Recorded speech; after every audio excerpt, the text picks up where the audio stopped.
Bienvenidos y bienvenidas a un nuevo programa de La Letra Chica. Jorge Tensponi, ¿cómo estás? Julieta Núñez Tomás, muy bien, ¿y tú? Me alegro mucho. Bueno, adelantábamos ya en el último programa que íbamos a seguir hablando de algunos de los temas que tocamos anteriormente. Esta vez de ambiente, de agua, vamos a seguir hablando. En particular, vamos a contarles sobre el caso de Julio de los Santos, un ex trabajador rural que enfermó gravemente tras ser expuesto a agrotóxicos en la empresa Arrozal 33. Después de un periplo judicial aquí en nuestro país, en estos momentos su caso se encuentra a estudio de la Comisión Interamericana de Derechos Humanos. Pero en estos momentos Julio y su familia viven una situación dramática entre la enfermedad y la vulnerabilidad. Hoy estarán aquí en La Letra Chica para contarnos su historia. Bien, hablando del agua en estos días, todos y todas estamos preocupados por la situación, ¿no? En las cañerías, en nuestras cañerías, en el agua potable y en el agua que utilizamos y consumimos por la subida de los niveles de cloruro, de sodio. Sobre pasado, presente y futuro de esto hablaremos a continuación, no solo de la situación actual, sino de sus perspectivas y su sostenibilidad y de los proyectos en este sentido, porque estaremos conversando con el senador Enrique Rubio, que llevará adelante dentro de una semana una interpelación a propósito del tema. Les recuerdo, antes de saludar a Rubio, que recibimos vuestros mensajes y los agradecemos por WhatsApp. Estamos hablando de mensajes siempre de texto para poner en pantalla. 092-374-089 es el número para que participen con sus textitos en este programa. Senador Enrique Rubio del Frente Amplio, buenas noches, gracias por estar. No, buenas noches a ustedes y a la audiencia. Estamos a una semana menos unas horitas, sí, porque será el miércoles que viene, de la interpelación al ministro de Medio Ambiente, Robert Bouvier, y a la ministra de Salud Pública, Karina Rando, que además asistirán acompañados y asesorados por autoridades de OCE. ¿Qué dudas hay en el Parlamento que llevan esta interpelación? ¿Falta información o hay información pero se está en desacuerdo con el accionar del gobierno? ¿Cuáles son los puntos centrales que motivan la interpelación? Y yo diría que este es un problema, hoy es el problema 1 en el Uruguay. Tenemos un gran problema en cuanto al agua potable, fundamentalmente en toda la zona metropolitana, pero también en algunos puntos aislados del interior, ¿no? Entonces, falta de información, ha sido confusa desde ese punto de vista, y necesitamos que la versión del ministro de Ambiente, de OCE, y de la ministra de Salud Pública, ¿no? Y no solo es un problema de información, yo creo que me temo, escucharemos, digamos, con respeto, como siempre, pero que acá hay responsabilidades, no solo un problema de conocimiento sobre la situación, porque ¿cómo es posible que nosotros los uruguayos, que siempre tuvimos el orgullo de OCE como empresa pública y de la abundancia de agua dulce, y que tiramos al mar en la mayor parte del agua dulce, a través de nuestros ríos, ¿cómo es posible que estemos tan cerca del límite? No solo consumiendo ya hoy agua de baja calidad, ¿no? De baja calidad, porque primero hubo una decisión a fin de abril y a la semana otra, que bajamos 2 escalones en una semana. Sí, subimos sodio, bajamos calidad, a eso se refiere. Y subimos cloruro y sodio, ¿no? Y cloruro de sodio, que las dos cosas juntas hacen sal, ¿no? Subimos repentinamente, sin aviso previo, una semana a fin de abril, y a la semana siguiente volvimos a subir los niveles. Entonces, nosotros habíamos suscrito un acuerdo internacional por el cual no podíamos pasar de determinado límite. Y lo cumplimos estrictamente. Incluso estábamos muy por debajo, por eso la gente ha sentido, en relación con la sal, un cambio abrupto. No es que toma mate, digamos, y no pasa nada, no. Un cambio abrupto porque si había un límite, en realidad OCE estaba muy por debajo del límite. O sea, estaba sobrecumpliendo la exigencia internacional en materia de calidad del agua. O sea, nuestra agua era de extraordinaria calidad. La sequía no es para el Frente Amplio, en este caso, para usted, una razón suficiente. Y yo lo que creo... Digo, para que esta vez sí se hayan rebasado esos límites que no se rebasaban. El problema es, acá hay dos problemas. Hay un problema que tiene que ver con la política de la empresa. La política de la empresa cambió súbitamente con el cambio de gobierno. Bueno, uno dice, bueno, puede ser explicable y razonable que es un gobierno que llega con otro programa político, pero ya lleva prácticamente la mayor parte de su mandato, ¿no? Entonces, en realidad, durante la gestión del Frente Amplio hubo una enorme inversión en agua y en saneamiento, ¿no? 1.300 millones de dólares. Acá se hizo prácticamente a nuevo la usina del Santa Lucía, 50 millones de dólares. Acá se hizo la 6ª línea de bombeo a toda la zona metropolitana y los alrededores. Acá se hizo el saneamiento de Maldonado, 85 millones de dólares, y el saneamiento de la ciudad de la costa, de 140 millones de dólares, entre otros, ¿no? O sea, hubo una empresa que expandió los usuarios y los servicios. Veníamos en esa línea y que planificó y consiguió el financiamiento, hizo todo el proyecto de lo que iba a ser la represa de Casupá, ¿no? Esa era la línea.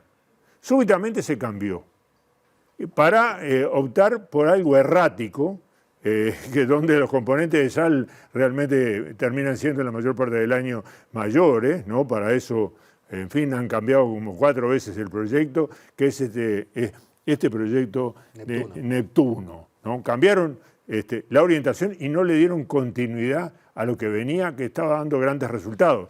Y por otro lado, vino el cambio, digamos, el tercer año de la Niña. Se le llama la Niña la corriente del Pacífico, que trae sequía de este lado, sobre el Atlántico. Tercer año. Y entonces ya se vio hace tiempo que estábamos en el tercer año. Todos los productores agropecuarios lo vieron. Tuvieron una primavera seca, después vino un verano seco y un otoño seco, ¿no? Estamos en un otoño seco. Y entonces, frente a esta situación, uno dice que es el segundo gran problema, la gestión de la crisis, ¿no? No solo el cambio de política en relación a la empresa que le iba a dejar totalmente endeudada para 20, 30 o 40 años, ¿no? Yo creo que Ocel prácticamente se desguazaba como empresa, ¿no? Con la política por la que se venía optando, sino que nos encontramos con que no hubo un plan de contingencia para enfrentar lo que era previsible, que era esta situación de sequía, sequía, sequía, sequía. Se negó la realidad. El nuevo ministro de Ambiente, una vez que salió Peña, ¿no? El nuevo ministro de Ambiente el 15 de febrero dijo, está todo controlado. Y después hubo 10 semanas de silencio. Entonces la gente, como hubo algunas lluvias que para el agro fueron importantes, pero que la tierra se llevó todo lo que cayó se lo llevó, y el agua no escurrió hacia las cañadas y hacia los arroyos, y por lo tanto hacia los ríos y por lo tanto hacia los embalses, ¿no? Creyó que estaba todo normal. Y entonces acá no hubo ninguna acción. Y de golpe, repentinamente, nos encontramos con que nos dicen, bueno, la represa de Canelón Chico, que son 18 millones de metros cúbicos de agua, cero. Uno pasa por al lado y ve tierra. Y el gran respaldo que construimos los uruguayos, que es la represa de Paso Severino en Florida, ¿no? 67 millones de metros cúbicos de agua. De lo que hay hoy es la principal reserva, ¿no? Sí, por lejos. Para el área metropolitana, al menos, digamos, ¿no? Para Montevideo y Arama. Y en todo el país no hay ninguna reserva de estas características. Ajá. Es la gran reserva. Paso Severino en Florida. Paso Severino en Florida. ¿En qué situación Lo que está? trae el río Santa Lucía, sí, pero como reserva el lago de Paso Severino. Ahora, resulta que desde los 67 millones de metros cúbicos de agua, ¿no? Estamos en 7, 8, 9, no se sabe cuánto estamos, porque no se sabe cuánto barro hay abajo. Entonces, ¿qué quiere decir? Que estamos en una situación límite, porque el consumo hace previsible que si seguimos usando solo Paso Severino, en realidad esto se termina muy rápido. Y esto es muy grave. Bueno, entonces se optó por otro camino que lo había previsto, el Frente había previsto, para situaciones de emergencia, Sí. colocar un par de bombas muy poderosas en la desembocadura del río Santa Lucía sobre el río de la Plata. Pero ahí el agua tiene un componente de sal muy importante, ¿no? Para, en todo caso, entreverar, digamos, el agua que venía de Paso Severino, pero claro, se supone que uno lo va cuidando a Paso Severino con mucho tiempo, que este es un plan de largo plazo, cuando ve que la cosa viene mal. Bueno, no, ahora se hizo de golpe. Entonces ahora estamos consumiendo un agua que en realidad no afecta a la salud humana, eso es cierto, sí, no se padecen determinadas enfermedades, ¿no? Y entonces la mitad viene de Paso Severino y para eso hay condiciones durante 25, 27 días y la mitad viene de la desembocadura, desembocadura del río Santa Lucía en el río de la Plata. Entonces, en esta situación se dice, bueno, en realidad esto hay que cuidar a las personas que tienen hipertensión. Pero resulta que un tercio de los uruguayos, o más de un tercio, somos hipertensos. Pero de ese tercio, un tercio sabe que es hipertenso y toma la medicación. Un tercio no toma la medicación. Y un tercio no sabe que es hipertenso. Rubio, es de orden charlar acerca del pasado y los 15 años de gobierno del Frente Amplio, en el sentido de que ahora evidentemente están ocupando el rol de oposición, y se habla mucho, sí, del proyecto que había dejado el Frente Amplio de esta represa de Casupá, incluso ya con financiación de la Comisión Andina de Fomento, ¿verdad? Sí, estaba en el 19. Y que el gobierno entrante del presidente de la calle Pou descartó, desestimó. ¿Por qué el Frente Amplio, durante su gobierno, no encaminó más esto, no lo avanzó para llevarlo a un punto tal de que ya no fuera reversible, si era algo tan prioritario? Porque en realidad el Frente hizo, digamos, una consideración en la cual decía, procuremos hacer un manejo de la eventualidad de una crisis donde haya un plan de contingencia que haga que se estire en el tiempo, y lo hizo en el 2008 y el 2009, donde hubo una sequía muy importante. ¿Qué fue lo que se hizo en ese momento? Y bueno, se bajó la tensión en las cañerías. O sea, salía menos agua. ¿No se hizo ahora eso? No se hizo. ¿O no se sabe? No se hizo. No se sabe, ¿no? y le consta que no se hizo. No se hizo. Eso y otras medidas, ¿no? Y una gran campaña de opinión pública, ¿no? Para procurar que se consuma menos. Y se apeló a otros recursos. Entonces, incluso cuando hubo casos, que no fueron esos del 2008-2009, pero hubo casos como en Maldonado, que el agua era de mala calidad, entonces Tabaré Vázquez resolvió que no cobraba, no cobraba esa agua, porque la verdad es que los uruguayos no merecían eso. Entonces, la posibilidad de hacer como complemento, que ahora incluso haciendo Neptuno hay que hacer Casupá, ¿no? Porque dentro de 20 años eso no va a dar, ¿no? Y además si Neptuno está en una situación en la cual el agua es salada en ese lugar del Río de la Plata durante mucho tiempo, entonces se complica todo. Bueno, entonces ¿qué se hizo? Se hizo un proyecto y se fueron dando los pasos. Pero no es sencillo hacer esto cuando uno tiene financiamiento externo. Primero se pidió un crédito que se consiguió en el 2014 para contratar una consultoría potente que hiciera el proyecto. Se le dieron 14 meses y la consultoría dio el producto. Y luego de eso se hizo el estudio de impacto ambiental y luego se hizo el trámite para conseguir el financiamiento de la CAF.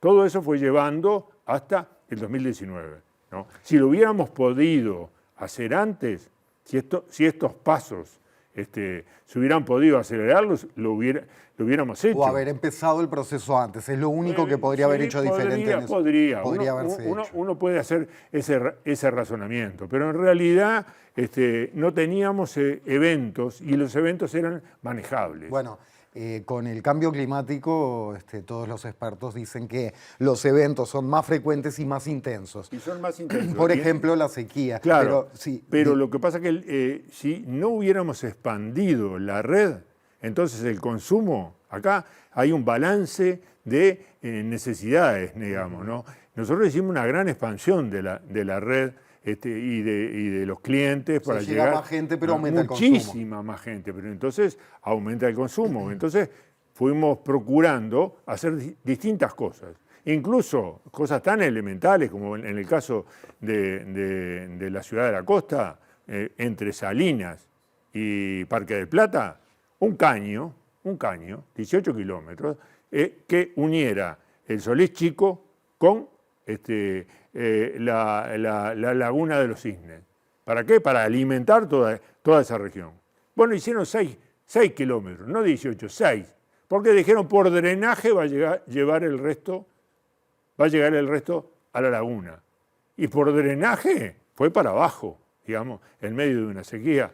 Entonces, hay muchas omisiones desde este punto de vista. Entonces, eso no quiere decir que nosotros no hayamos cometido errores, ¿no? O que debemos acelerar tal cosa o tal otra, pero se hizo mucha inversión en muy diversas direcciones. Quiero detenerme un instante en que decía, igual existiendo Neptuno, se precisaría Casupá. Esto de existiendo Neptuno es porque en este momento el Frente Amplio no se opondría al proyecto Neptuno o porque por los hechos consumados de la política y por cómo orejean los próximos años, entienden que esto va para adelante y que este gobierno lo va a hacer aunque se opongan. Este gobierno dice que lo va a hacer, pero yo creo que ha dado tantas vueltas y cambiado tantas veces el proyecto que es improbable. Está terminando este gobierno. Porque perdón, Rubio, además hay dos lecturas. Hay gente que está diciendo, ve, es necesario Neptuno, con esto se demuestra. Y otra gente que dice, ve, de ahí no hay que tomar agua, porque es agua salada y no nos soluciona el problema que estaríamos teniendo con futuras sequías. Lo o sea, que pasa están las dos bibliotecas. Es que, no, lo que pasa es que sobre lo cual hay técnicamente una sola biblioteca, es que para que Neptuno tenga utilidad, tiene que tener un punto de partida de un lugar, ¿no? De un lugar en el cual los meses en los cuales el agua está con un componente de sal muy importante, sean muy pocos. Segundo, tiene que haber el respaldo de lo que le llaman un polder, o sea, un gran lago que se hace artificialmente, en el que capta agua dulce durante el periodo en el cual no hay problema, y entonces eso que intervenga. Entonces, no es que uno se oponga, sino que dice que tiene que hacerse con determinadas características y no pagar un mundo de plata, porque acá se están pagando en todo el periodo 300 millones de dólares, más que si todo eso lo realizara OCE, no las obras, sino luego la gestión de la planta. Entonces, acá pagamos muy caro, y aparte de pagar muy caro, es muy precario en las distintas versiones y no sabemos cuál es la versión final. O sea, estamos prácticamente terminando, ya en el ciclo, comenzando el ciclo electoral y no hay planta. Para cerrar, Rubio, por hoy, porque es un tema amplísimo además, quiero mencionar al pasar nomás, porque es de estricta actualidad, que hoy el Frente Amplio propuso en el Parlamento, a través de una minuta, tratar con urgencia en el Senado algunas medidas, ¿no? Como darle un voucher por 10 bidones de agua embotellada a los beneficiarios de la tarjeta Uruguay Social del Mides y evaluando reiterar si la situación se mantiene. Bueno, lo mismo para jubilados y pensionistas con remuneración muy baja, exoneración de IVA e IMESI a agua embotellada que provenga de fuentes naturales que no son las de OCE, reducción significativa de la tarifa de OCE a las áreas afectadas y campaña de bien público informando a la población sobre la situación. Esto lo desestimó, digamos, la fuerza de gobierno como urgente. Las dos preguntas en una para cerrar son: ¿todavía el Frente Amplio piensa que esto se puede considerar y charlar en el Parlamento y que salga adelante esta batería de medidas o alguna de ellas, aunque no sea urgente? Y dos, al día de hoy, más allá de señalar errores, ¿qué se espera de la interpelación en cuanto a fructífero mirando el futuro? Mirando el futuro, yo diría que se ratifiquen algunos grandes proyectos como es el proyecto de Casupá, ¿Piensan que la interpelación puede ayudar a eso? Sí, yo creo que sí que puede ayudar, porque no se puede negar la evidencia. Y la evidencia es que estamos en el límite. La población está asustada, ¿no? Y está... Yo no quiero exagerar porque me parece que lo peor que uno puede hacer es sembrar alarma, pero sí tener cautela y decir que estamos en una situación muy delicada. Si no llueve. Si llueve, esto desaparece. Claro, pero las sequías futuras van a venir. Claro, van a venir. Entonces, para precaverse de situaciones críticas como esta que tenemos, es imprescindible ratificar el proyecto Casupá. Imprescindible, ¿no? Entonces yo haría Casupá, haría también la represa de Solís, que estaba planeada, pero que no tenía este nivel de avance. Y si se quiere hacer un proyecto que saque agua del Río de la Plata, tiene que tener determinadas características y tiene que estar gestionado por OCE. No puede ser que OCE, que hicimos un plebiscito diciendo el agua es sagrada para los uruguayos y tiene que ser gestionada por entes públicos, sea OCE o sean, en el caso del saneamiento, intendencias. No puede ser que hayamos hecho eso, que sea un artículo de la Constitución porque triunfó arrasadoramente, y resulta que ahora lo único que va a hacer OCE es recibir el agua, pagar y cobrar, ¿no? A usted le cobra... Es inconstitucional para usted y para el Frente. Sí, profundamente inconstitucional. Entonces, se espera de la interpelación, yo esperaría que se ratifique una línea, ¿no? Una línea de construcción de OCE como gran empresa pública.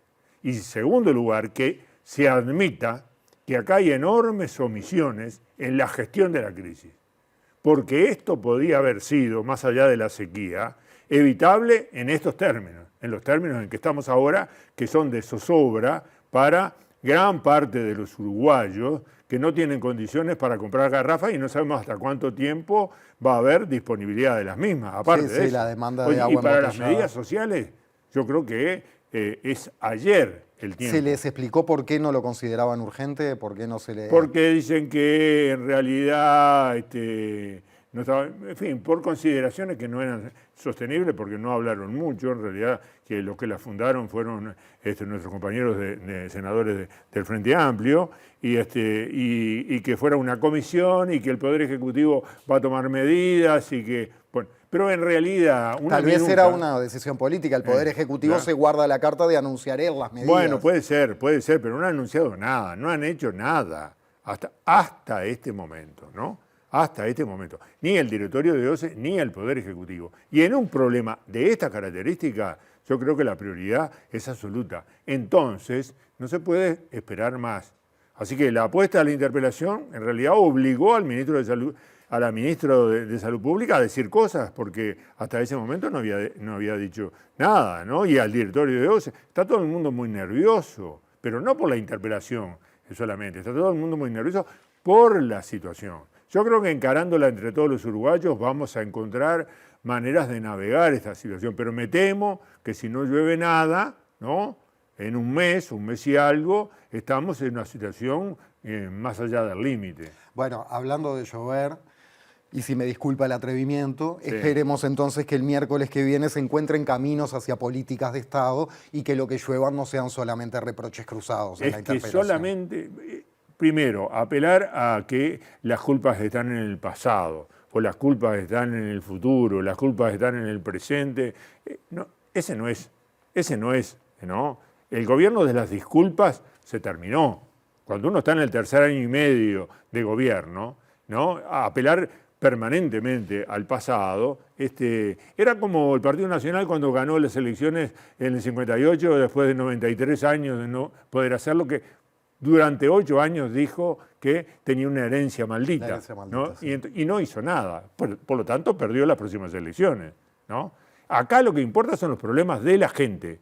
Y el agua potable para el consumo de los uruguayos es el problema número 1 en este momento. Senador Rubio, gracias. Estaremos atentos a la interpelación del miércoles y, por supuesto, a todas las aristas del tema. Hasta la próxima.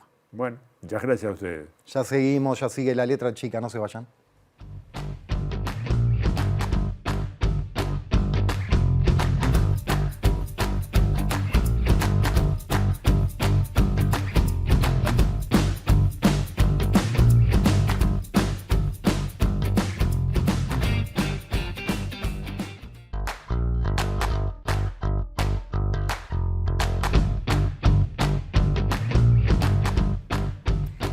vamos con la letra chica y con los temas que estamos tratando en estos días. Les comentamos que la organización Redes Amigos de la Tierra y también el Centro Interdisciplinario de Estudios para el Desarrollo, que conocemos como CIEDUR, hace un tiempo denunció ante la ONU, de alguna manera, al gobierno uruguayo por el incumplimiento del acuerdo de Escazú. Este acuerdo que además el Estado uruguayo ratificó en 2019. ¿Por qué? Por incumplir en varios proyectos que está llevando adelante el gobierno, como lo son el proyecto Neptuno, lo que sucede con el hidrógeno verde en Tambores, en Tacuarembó, también el centro de datos de Google, el proyecto Más Colonia, las obras en la Rambla del Balneario Punta Colorada y la ampliación de la Ruta 102 que pasaría por encima de los humedales. Recordemos que este acuerdo de Escazú, que es un acuerdo regional que impulsó la ONU, tiene que ver con el acceso a la información, la participación ciudadana y la justicia y el acceso a la justicia en asuntos ambientales. Para hablar un rato de esto tan importante y del agua, centrándonos en el agua,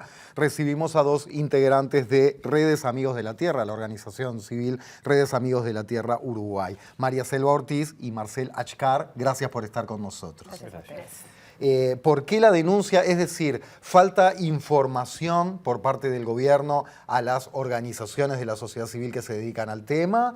¿O la información está, pero falta ser escuchados? ¿O las dos cosas? Bien. Bueno, ambas cosas. Buenas noches a la audiencia.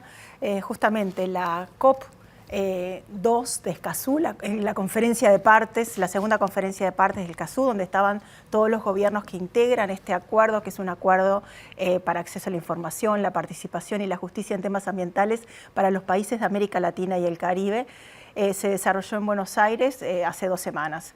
Y entendimos que era una oportunidad para poner luz y denunciar al gobierno uruguayo por la violación a los principios de un acuerdo y disposiciones de un acuerdo que ratificamos, como dijeron, hace 3 años y pico, y entendíamos que solo en conflictos ambientales del año pasado el gobierno no había respetado. Y nosotros venimos participando, por ejemplo, en lo que es las comisiones de cuencas y los consejos regionales, siguiendo toda esta temática que hoy nos afecta tanto y nos golpea, como es la temática, bueno, la Comisión de Cuenca del Santa Lucía, el cuidado de esta cuenca que es estratégica, y veníamos reclamando acceso a la información y una participación real, una participación efectiva, una participación desde etapas iniciales de los proyectos, por ejemplo, en el proyecto Neptuno. María Selva, para aclarar, discúlpame, esa comisión, por ejemplo, del Santa Lucía, ¿es estatal, sociedad civil? Exacto. ¿Participan ambos? Esa comisión es parte de lo que es la puesta en práctica de la reforma constitucional del agua que votaron los uruguayos, que nosotros estuvimos desde la redacción a impulsar la recolección de firmas y que el pueblo uruguayo votó el 31 de octubre del 2004 diciendo, bueno, que el acceso al agua y el saneamiento son derechos humanos fundamentales, que la gestión de las cuencas hidrográficas se tiene que hacer en forma solidaria con las generaciones futuras, priorizando lo social y lo económico y con la participación de la sociedad civil en todos los procesos de planificación, gestión y control. Esto que ya está en nuestra Constitución, que es un mandato constitucional, este acuerdo, que es mucho más reciente, como que le da más fuerza y define cómo deberían ser, cómo debe ser esa participación.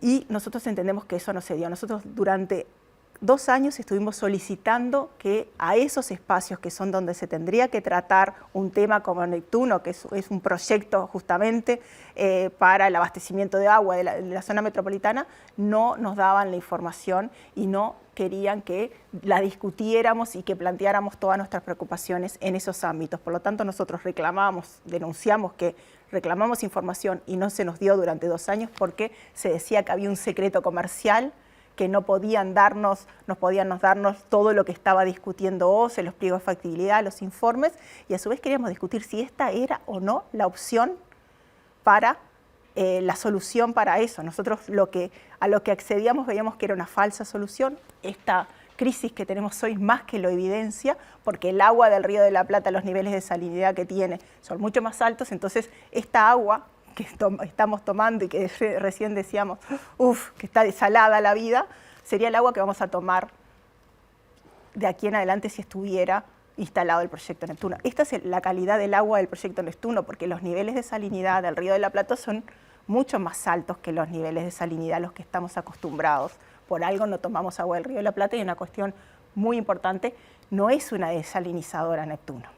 Es una planta tradicional, convencional como las que tenemos. Y un país con una red hídrica como Uruguay de agua dulce, superficial y subterránea, no tiene sentido que tome el agua de un estuario que sabemos que tiene momentos de salinidad y que no tiene sentido un país como nosotros poner una planta desalinizadora es impensable, los costos son inmensos. Entonces, ahí nosotros esto lo queríamos discutir la calidad del agua en esa zona, que bueno, hay investigaciones de la Universidad de la República muy claras, que es un lugar donde hay una contaminación muy grande, efectos, esto que sabemos, las floraciones de algas, es un lugar de estancamiento. Entonces, queríamos, bueno, esta es la mejor solución, ese lugar donde están planteando que escucharan a la sociedad civil, que somos parte de esas comisiones de Cuenca, está integrado por el Estado, la sociedad civil, la academia y los usuarios, bueno, que pudieran escuchar a la academia, que escucharan las preocupaciones que teníamos, y sin embargo eso no ocurrió. Y así se repite en todos esos otros en todos esos otros temas que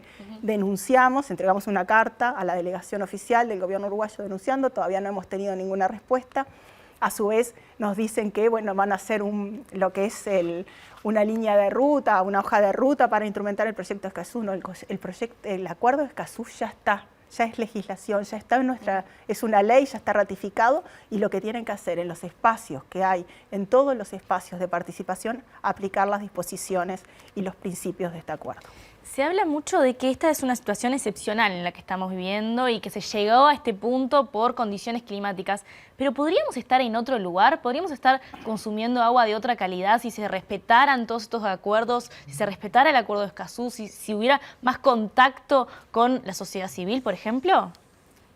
Por supuesto. A ver, nosotros venimos advirtiendo de la situación vinculada, por una parte, al cambio ambiental global con el cambio climático, donde eventos extremos de escasez de precipitaciones se van a seguir dando, pero también sobre los efectos que se producen a partir de los cambios en los territorios.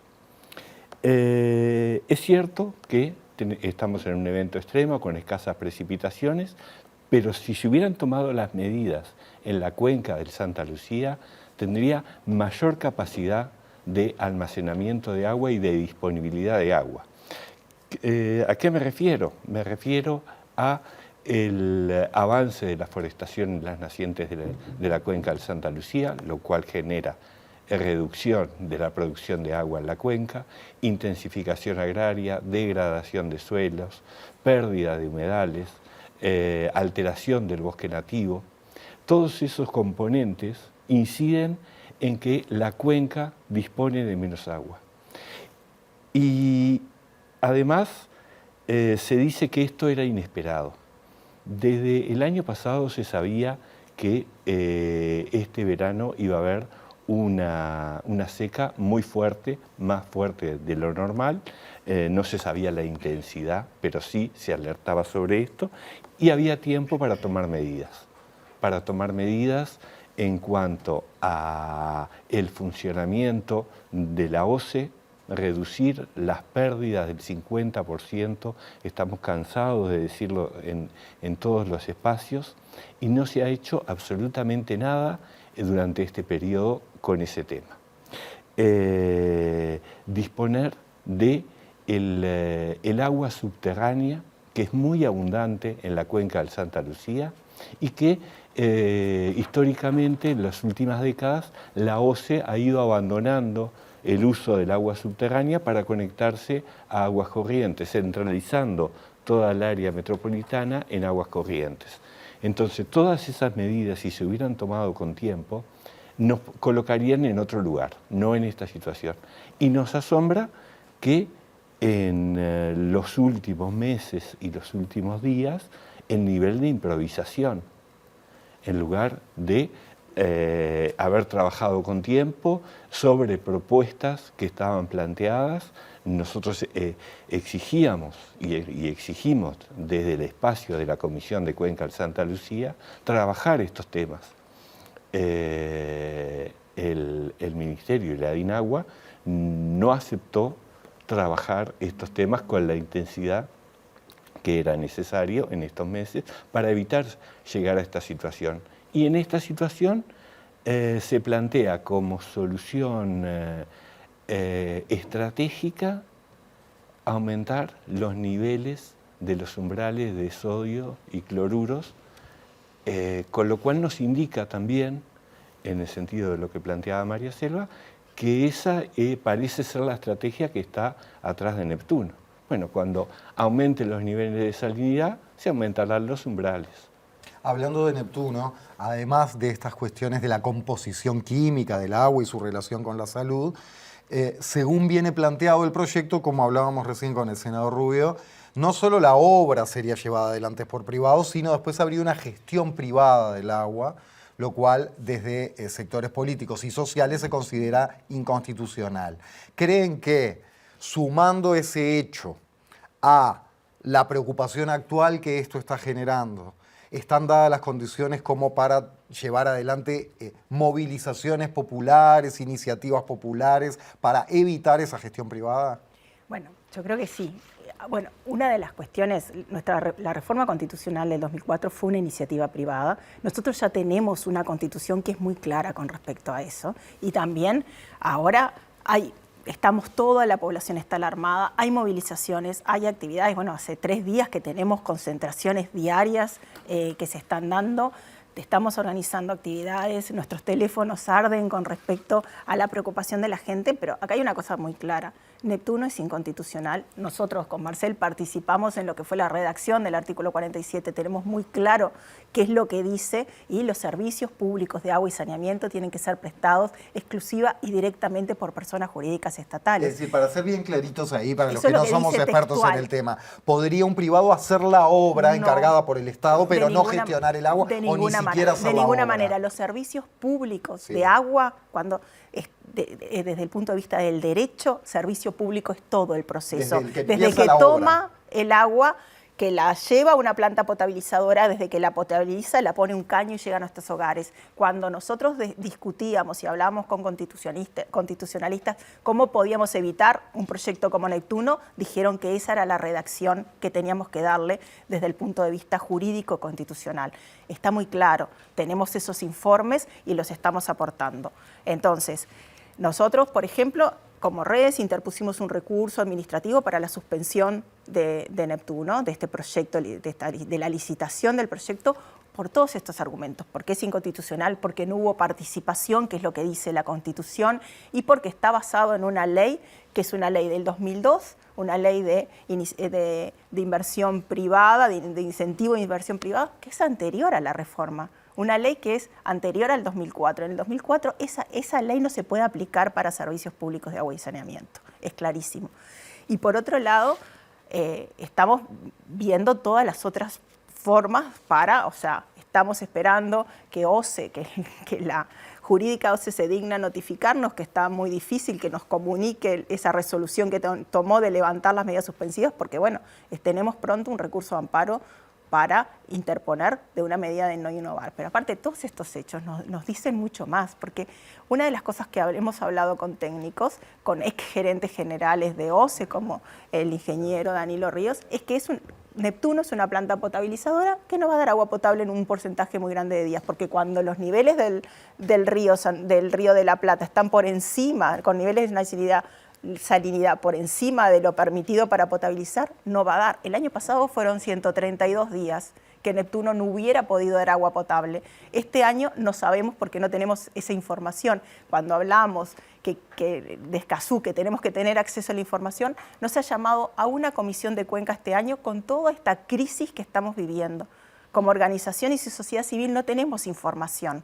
La población tampoco, porque ¿cuánto demoró? Salió el director de OCE a decir los niveles de salinidad que había subido, que ya estaban, que ya los estaban dando, y después salió la ministra.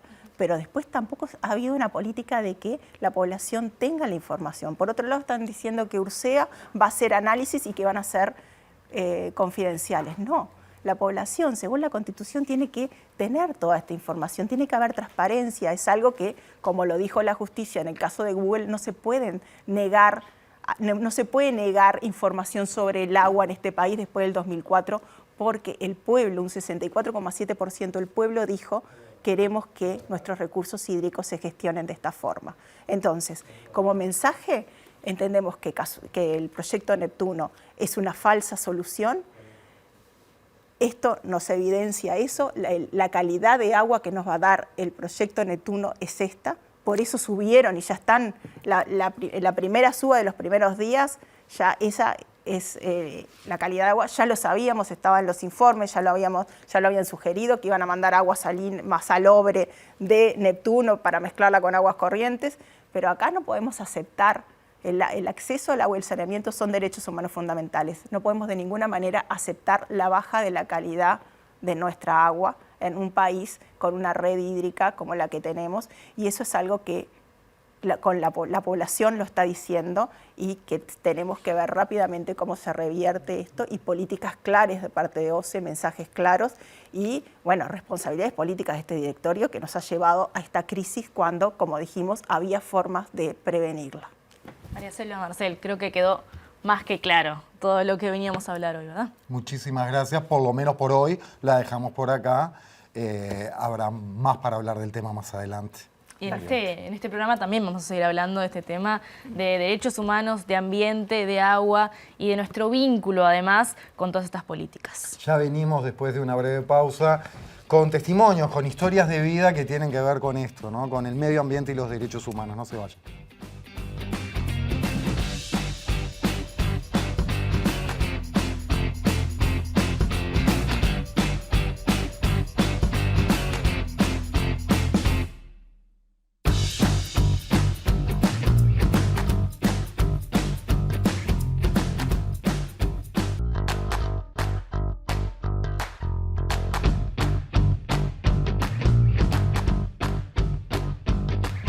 Venimos hablando en el correr del programa de Medio Ambiente y Derechos Humanos, como decíamos, y los derechos básicos de las personas deberían regir todo tipo de actividad humana y todo tipo de producción. Bueno, esto no siempre sucede, y el caso que vamos a compartir a continuación habla justamente de eso. Se trata del caso de Julio de los Santos y su familia, quiero decir, que a través de sus testimonios directos ya profundizaremos. Es verdad, como le decíamos al inicio, este es un caso que ha pasado por diversas instancias judiciales, que se encuentra en este momento en estudio de la Comisión Interamericana de Derechos Humanos por una afectación a la salud humana por uso de agrotóxicos. Vamos a conocer la historia de Julio de los Santos, vamos a conocer la historia de Susana Silva, que tenemos aquí, y agradecemos un montón su presencia. Gracias por estar acá. Muchas gracias. Lo primero que queríamos comentarles, preguntarles en realidad, es que nos puedan contar cómo ha sido su vínculo con estos agrotóxicos, estos agroquímicos que llegan al punto tan grave de esta enfermedad. ¿Cómo llegan ustedes a trabajar en esta empresa? ¿Qué nivel de contacto tenían con estos químicos y estos tóxicos?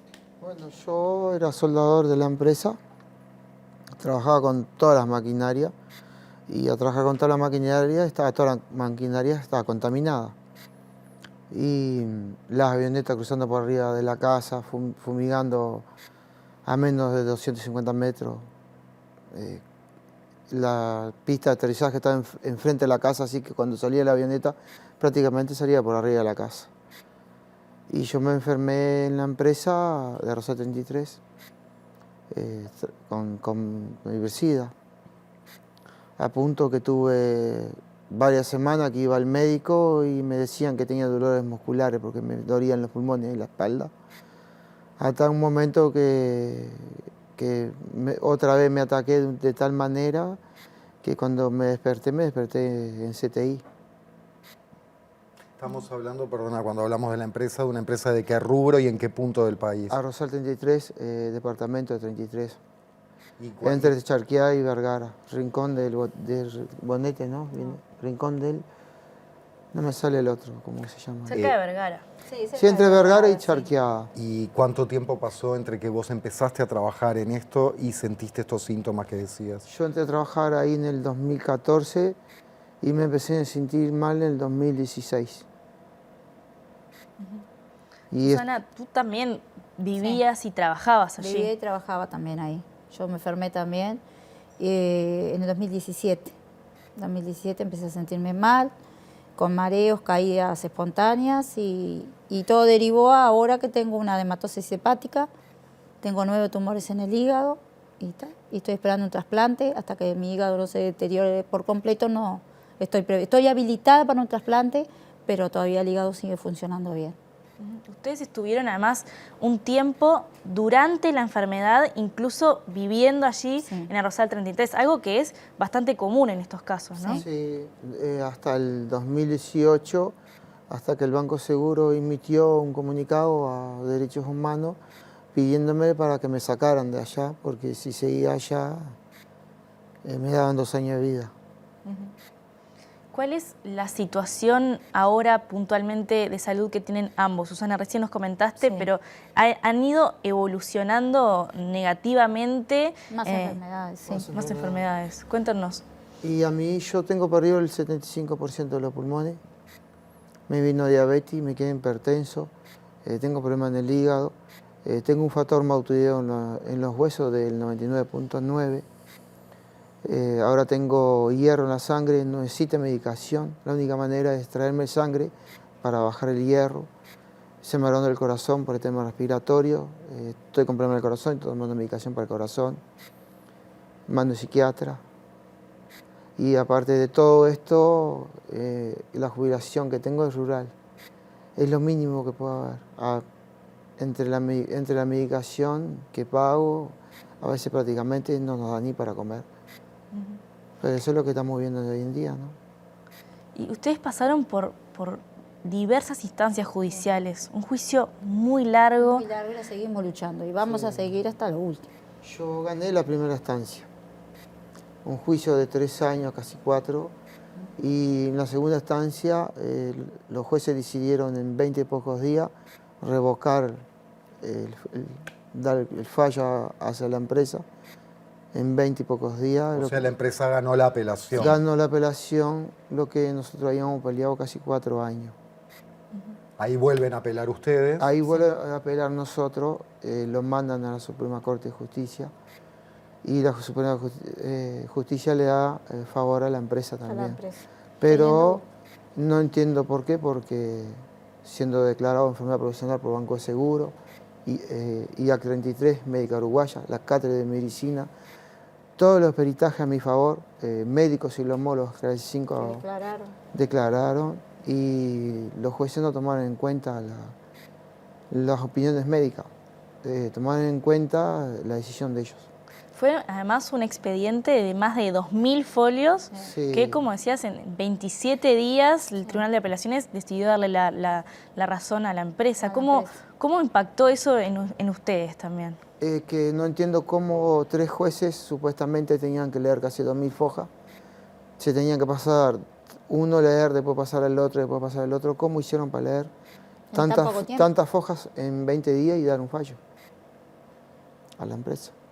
Y ahora esta instancia que la llevan a la Comisión Interamericana de Derechos Humanos, ¿les trae algo de esperanza? Yo digo que sí, yo soy Sí. positiva. Yo Yo lo- digo que se va a hacer justicia y se va a hacer justicia, a la corta o a la larga, pero vamos a llegar. Yo lo único que siento es que el Estado uruguayo como que ¿Te amparó? No no me amparó para nada. No se hizo cargo de un trabajador. Porque Eso. además, en varias de las instancias en las que hemos conversado sobre la situación de Rosal 33, sabemos que hay controles que tiene que hacer el Estado uruguayo que tienen que ver con la seguridad de los trabajadores, con la seguridad de las familias que viven en estas zonas, que no se han hecho, que no se cumplen. Hay muchas personas, como el caso de ustedes, que están expuestas Sí. a agrotóxicos, entonces es una propia responsabilidad, además de la empresa, del Estado. Y en última instancia, cuando se avanza judicialmente, nuevamente Volvemos se le a da la poner. espalda Sí. de una manera al trabajador, a la trabajadora. Por eso digo que el Estado uruguayo No nos amparó. no nos amparó, nos dejó solo. Pensando precisamente en eso, ¿no? En, digamos, la cantidad de casos similares que puede haber, que hay o que podría haber en un O que futuro. existieron y nunca se supo O que ya hasta hubo, ahora. claro. Pensando en eso, ¿no? Nosotros como sociedad y en cómo podemos poner intereses económicos o productivos por encima de la salud, el bienestar de la gente, y pasarle por arriba a atropellar la vida, que esto es de lo que estamos hablando. En ese sentido, para saber y para estar precavidos, ¿qué tipo de exposición? Hablabas de avión fumigador Sí. hoy temprano, Como eso, hablaban muchas de eso. cosas más. Ahí va, ¿de qué maneras? Es más, digo como nota al pie, si les suena el caso, es porque en la letra chica del año pasado Julieta vino ella a presentar un informe. Sí. Hoy tenemos a los protagonistas charlando con nosotros. Digo por si les sonaba y si les sonaba de este programa. ¿De qué maneras estuvieron expuestos a esas sustancias tóxicas? Y yo la parte que más estuve expuesto fue que el mosquito lo chocaron de adelante. El fumigador, terrestre cargado de líquido, perdiendo. Mi encargado me hizo que soldara la cañería de acero inoxidable con él perdiendo. Me quedó, lo único que tenía era un cuero de soldar, un pantalón común que era mío porque te daban ropa cuando ellos quisieran y los zapatos de trabajo, que sí, eso es lo único. Y yo quedé empapado de isofato. Tampoco una máscara para No, respirar. no, si te daban máscara era de papel. Y cuando había. Y después que terminé de soldar le pedí para que me fuera a mi casa a bañarme porque yo vivía dentro de la empresa. Me quedaba a la casa 6 cuadras caminando. Y eso ya eran como 10:30 de la mañana cuando yo terminé, de las 8 que entré. Y él me dijo que no, que cuando fuera el mediodía a la casa a comer, Almorzar. que me cambiara de ropa y que me bañara, no me dejó salir. Cuando decís me dijo, ¿te referís a un capataz, a un mando medio? Mi encargado general. Un mando medio, digamos, Sí. no un dueño de la empresa, sino Un mando medio. Y en tu caso, ¿qué tipo de exposición tuviste? Bueno, a mí me hacían fumigar, a mí en realidad me tomaron para cortar el pasto y arreglar el jardín. Y de ahí empecé que echa esto en un balde y en el balde para adentro de la fumigadora. Y que esto y que venía y echa esto de acá, esto de allá, yo sin saber nada, porque mi trabajo siempre fue de costura, de bordado. Mis antecedentes no son nada de tóxico como para yo poder enfermarme como ahora. Y que fumiga acá, fumiga allá, y yo fumigaba con una camisita que ellos me daban. Pantalón era mío porque los pantalones casi nunca venían, el calzado sí, pero no los daban mascarilla, no los daban guante. Cuando había, cada 2 años, las manos se me lastiman toditas. Yo tengo rastros de las manos lastimadas, que se abren boca y me quedan como una piedra. Los dedos quedan como una piedra. Y ellos, no, vos pedías algo y ellos nunca había. Incluso en el momento en el que Julio empezó a enfermar, ustedes habían pedido que les trajeran tanques de oxígeno y también tuvieron problemas, ¿no? Sí, ya cuando salí de CTI ya salí con oxígeno. Y la empresa se negó a traerme los tubos. Y gracias a la comisaría de Rincón, que hasta el día de hoy le agradezco a todos los muchachos que me llevaban en la camioneta el tubo. Levantaban un tubo de oxígeno cargado cada 2 semanas, que era el cambio, y me lo llevaban porque la empresa tampoco me lo quería traer. Porque no tenía vehículo. Sin embargo, los vehículos que ellos usaban los llevaban para ahí, para venir a hacer surtidos a Vergara, ir a buscar a sus novias, los ingenieros. Pero para él no había. Capaz que habían 10 camionetas. 10, corta capaz. 20 camiones y iban a Vergara 3, 4 veces. Nos mandaron siempre. a que cargáramos, pidiéramos el oxígeno para el ómnibus que había ahí, Tureste. Llamé a Tureste a ver si se podía traer y dijeron que no, que eso podía explotar. Y ahí nos movimos y se ofreció la comisaría de Rincón a traerlos. Porque Esta enfermedad a ambos los imposibilita de trabajar en este momento. ¿Cuál es la entrada económica que tienen en este momento? ¿Qué ha sucedido con sus jubilaciones? ¿Qué ha sucedido además con otros apoyos que en situaciones de extrema vulnerabilidad, como es la de ustedes, suele dar el Estado? Y la jubilación que me dieron es rural, son de 14.400 pesos por mes. Es lo que cobro. Casi la mitad se me va en medicación. lo mismo, un poco menos que él, porque también es rural, porque a mí me tenían como administración, figuraba yo, pero rural. Nunca llegué a cobrar un poco más. Estoy en 11, 12, más de eso no estoy. Y en ese Y sentido, los gastos. ustedes directamente como familia o a través de alguna organización, ¿están recibiendo ayuda? ¿Hay alguna cuenta, algún lugar, alguna forma donde las personas que en este momento están mirando y sientan desde su corazón que quieren darles una mano económica, pueden hacerlo? Nosotros teníamos una cuenta, pero como nadie ayudaba, caducó la cuenta. Muy pocos aportaban Entonces la cuenta la caducó. porque no poner Y plata. no se volvió a hacer porque como nadie nos ayudaba. Sí nos están ayudando muchos médicos, abogados, ambientalistas, músicos, que cada tanto nos hacen un beneficio para un festivalito, le dicen ellos. festivalito.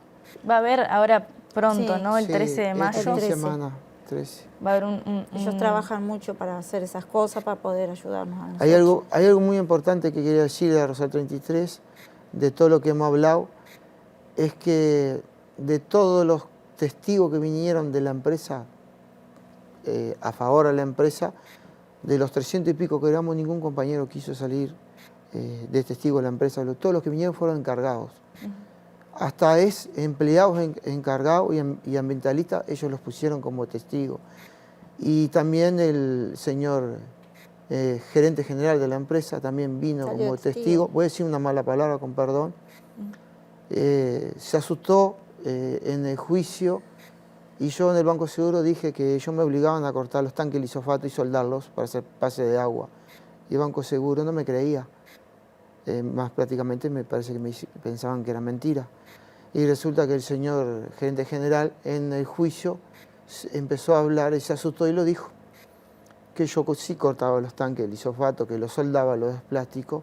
Y después que dijo todo, mira a la jueza y dijo una palabra, dijo, no la voy a decir, pero dijo esa palabra. Y eso quedó declarado en el juzgado. Y ni el así expediente está. en el expediente está. Así que un gerente general de toda la empresa que lo diga que yo hacía el trabajo que yo decía que lo hacía, entonces no era tan mentira como me decía el Banco Seguro, o muchos médicos que era imposible que yo hiciera eso. Pero lo dijo él, no lo dije yo. Perdona, pero para terminar de entender, no te estoy pidiendo que Sí. digas la palabra, pero que miró a la jueza y le dijo, me asusté, en otras No, palabras. me cagué. La cagué. La cagué. Esa fue la palabra que dijo. Se le escapó la verdad. Se le Sí. escapó la verdad. Se asustó entre la jueza y se le escapó la verdad. Frente a esta situación que vienen viviendo desde que, bueno, primero la situación del deterioro de la salud de ustedes, ¿no? Sí. Después, bueno, un triunfo parcial en la justicia que es revocado por el Tribunal de Apelaciones y por la Suprema Corte de Justicia. Frente a estas, llamémosle, estos reveses, iba a decir derrotas, pero Sí, el camino es más derrotas, largo por que eso, esto todavía. Discúlpenme, les voy a hacer una pregunta muy personal, ya en este sentido. Personal también, que pensando en nuestra sociedad toda y en muchos y muchas que pueden vivir situaciones similares. ¿Dónde encuentran fuerzas para salir adelante y para pasarle por encima al dolor de ser o al lugar de quedar como solamente víctimas de una injusticia y encontrar la fuerza para seguir peleando? Y por nuestros hijos. Y yo le doy fuerzas a él porque él sigue. ¿Cuántos hijos tienen? Tenemos 4. Porque a mí me dan 2 años de vida. Pero yo no me quiero morir, todavía la quiero seguir peleando. Todavía le falta mucho. Y aparte, por lo menos para que el pueblo sepa lo que están haciendo con nosotros. Claro, porque no solo por nosotros, sino por los que vienen. Por los que vienen. Porque el día de mañana, las chiquilines nomás que entran allá en el Arrozal a trabajar, chiquilines jóvenes, lo único que hay es, dicen, va a manejar tractor. Empezás manejando tractor, después te empezás un poquito más, cuando querés estás fumigando, trabajando la tierra también, la tierra tiene mucho veneno. A Rosal ¿Y? decía que ellos no contaminaban, pero ellos mienten porque yo tengo millones de pruebas, millones de fotos, millones de videos. De los trabajos que nosotros Que los tengo hacíamos. para mí, que muchos no lo he mostrado. Hasta en Muchos sí, lo hemos algunos mostrado. sí, no todos. Pero hasta el basurero que ellos tenían, Yo tengo fotos de Baceró con cajas de lisofato tiradas por todos lados. Y eso yo lo tenía que prender fuego Y eso y quedarme ahí. no es permitido tenerlos ahí. Por eso todo este emprendimiento que han llevado adelante ustedes con muchísima valentía, con muchísimo valor en la justicia, para lograr una vida digna que les arrebataron desde esta empresa, pero también para lograr un acceso a la justicia necesario y la demostración de cómo el Estado no ha cumplido con su deber, primero de asegurar la salud de un grupo vulnerable a nivel regional, como lo son los trabajadores y trabajadoras rurales, pero además en particular en casos en los que hay prueba contundente y médica. Por eso es que también, como decían ustedes recién, se está organizando el pueblo uruguayo ante la falta del Estado, esperando también un fallo ahora favorable internacional que pueda recuperarles un poco la dignidad que les arrebató esta empresa generando esta enfermedad en ustedes, pero además en muchas personas más. Como les decíamos, vamos a repetir que este 13 de mayo va a haber un encuentro con músicos y músicas al que pueden aportar, al que puede llegar la gente. Lo estamos viendo allí en pantalla. Sábado, ¿no? Es este sábado 13 de mayo con varios artistas y también vamos a brindarle a los televidentes el teléfono de Susana para que puedan directamente también colaborar con esta familia que, como decíamos, con un gasto enorme en medicación producto de esta enfermedad, pero además la necesidad de sostener un hogar sin poder trabajar producto de esta enfermedad. Así que seguramente allí en pantalla y también en las redes sociales vamos a estar dejando los teléfonos para colaborar, no solamente monetariamente, sino también hay lugares donde pueden dirigirse para, y lo vamos a estar compartiendo en las redes, para aportar tanto ropa como abrigo, Todo lo que nos quieran ayudar será bienvenido. Al aire, el teléfono Sí. ya, digo. 095 095 08 08 7174. 7174. Y sí, y me leíste la mente, Juli, porque te iba a decir, más allá de que dijeron que ya la cuenta no existe, Sí. estoy seguro que en este momento hay gente que está mirando y que sea con plata o con otra cosa, se les puede ocurrir una forma de colaborar y sentir desde su alma la necesidad de hacerlo. Así que 095 08 7174 directamente es el celular de Susana. Sí. Nosotros hace poquito no teníamos ni para pagar la luz. Yo dependo de las...